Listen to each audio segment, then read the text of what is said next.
നമസ്കാരം. 4K ന്യൂസിലേക്ക് സ്വാഗതം.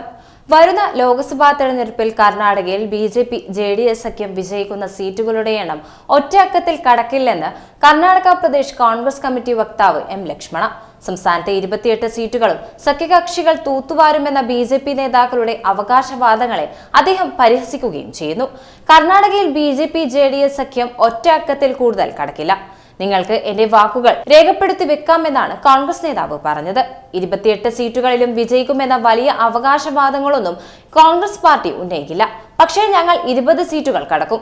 20 മുതൽ 22 വരെ സീറ്റുകൾ നേടുകയാണ് ഞങ്ങളുടെ ലക്ഷ്യമെന്നും അദ്ദേഹം പറഞ്ഞു. സംസ്ഥാനത്ത് ബി.ജെ.പിയും ജെ.ഡി.എസും തമ്മിലുള്ള സീറ്റ് വിഭജനത്തിൽ ആശയക്കുഴപ്പമുണ്ടെന്നും ലക്ഷ്മണ പറഞ്ഞു. ചില സീറ്റുകളിൽ ബി.ജെ.പി. സ്ഥാനാർത്ഥികൾ ജെ.ഡി.എസ് ചിഹ്നത്തിലും മറ്റു സീറ്റുകളിൽ ജെ.ഡി.എസ് സ്ഥാനാർത്ഥികൾ ബി.ജെ.പി. ചിഹ്നത്തിലും മത്സരിക്കുമെന്ന് മാധ്യമങ്ങളിൽ ഊഹാപോഹമുണ്ടെന്നും കോൺഗ്രസ് നേതാവ് ചൂണ്ടിക്കാട്ടി.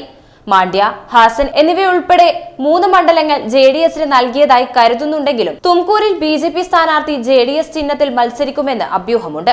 കോലാറിലും ബംഗളൂരു റൂറലിലും ജെ.ഡി.എസ് സ്ഥാനാർത്ഥികൾ ബി.ജെ.പി. ചിഹ്നത്തിലും മത്സരിച്ചേക്കും. മൈസൂരുവിൽ ജെ.ഡി.എസ് തങ്ങളുടെ സ്ഥാനാർത്ഥിയെ ബി.ജെ.പി. ചിഹ്നത്തിൽ നിർത്തുമെന്ന അഭ്യൂഹവും ശക്തമാണെന്നും അദ്ദേഹം പറഞ്ഞു.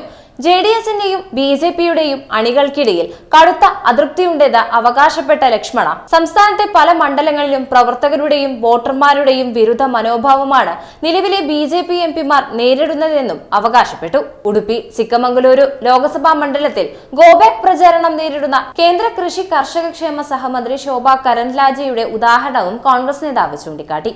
വരാനിരിക്കുന്ന തെരഞ്ഞെടുപ്പിൽ ബി.ജെ.പി. സ്ഥാനാർത്ഥിയായി മത്സര രംഗത്തേക്ക് തിരിച്ചെത്തുമെന്ന പ്രതീക്ഷയിൽ കഴിയുന്ന മാണ്ഡ്യ എം.പി. സുമതലയുടെ ദുരവസ്ഥയും ലക്ഷ്മണ സൂചിപ്പിച്ചു.